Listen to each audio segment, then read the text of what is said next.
জমিদারি ভোজ পুরান ঢাকার এমন একটি রেস্তোরাঁ। এখানে মূলত মোটামুটি সব পুরান ঢাকার মানুষই যেয়ে থাকে জমিদারি খানাপিনা খাওয়ার জন্য।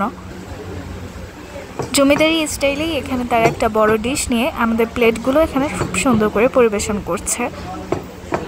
সকালবেলা এখানে নিহারিটা খুবই পরিচিত, সবাই বেশিরভাগ নিহারিটা খাওয়ার জন্যই চলে আসে এই জমিদারি ভোজে। তো আমরা লাঞ্চ টাইমে গিয়েছিলাম, আমরা লাঞ্চটা কমপ্লিট করতে চাচ্ছিলাম এখানে। তো আমরা এখানে কিছু আইটেম নিয়েছি, যে আইটেমগুলো আগে ট্রাই করা হয়নি ওই আইটেমগুলোই ট্রাই করতে চাচ্ছিলাম।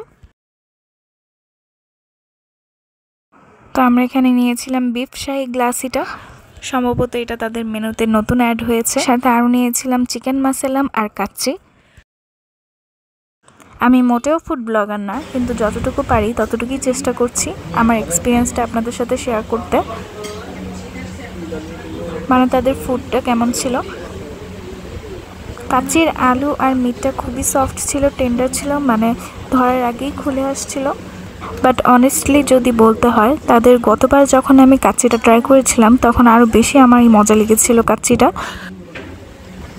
আমাদের ক্ষেত্রেও কম বেশি সবারই এরকম হয়ে থাকে, মাঝে মধ্যে রান্নাটা অনেকেরই একটু 19-20 হয়েই যায়, এটা মেনে নিতে হয়। যে আইটেমটা নিয়ে একটু এক্সাইটেড ছিলাম সেটা হলো এই বিফ গ্লাসিটা, শাহী বিফ গ্লাসি। দেখা যাক এটা টেস্ট কেমন হয়।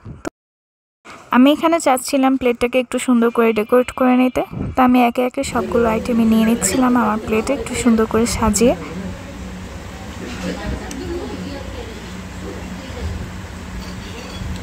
আরেকটা কথা হলো, আমরা যেহেতু ফ্রাইডেতে গিয়েছিলাম এখানে একটু রাশ ছিল। আসলে এই এলাকাগুলো সবসময় মনে হয় এরকম জমজমাট হয়ে থাকে।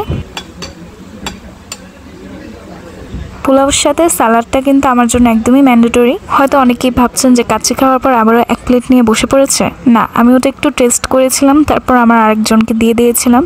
তো এখন আমাদের এই পোলাওটা টেস্ট করা পেলাম।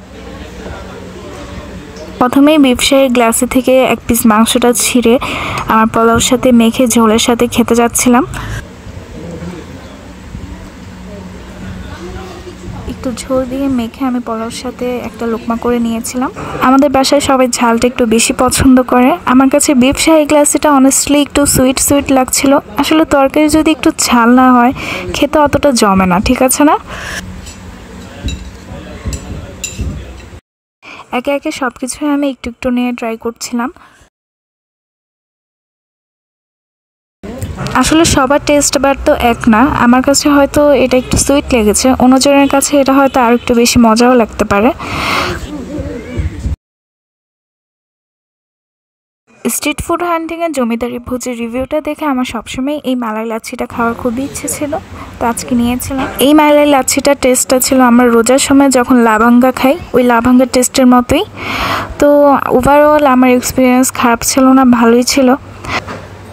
আর ওদের অ্যাম্বিয়েন্সটা কিন্তু জমিদারি বাড়িতে এসেছেন ওই ফিলটা দিবে। আজকের ব্লগটা কেমন হয়েছে অবশ্যই জানাবেন। ভিডিওটা ভালো লাগলে অবশ্যই একটা লাইক, কমেন্ট আর শেয়ার করে দিবেন। সেই পর্যন্ত সবাই সুস্থ থাকবেন, ভালো থাকবেন। আল্লাহ হাফেজ।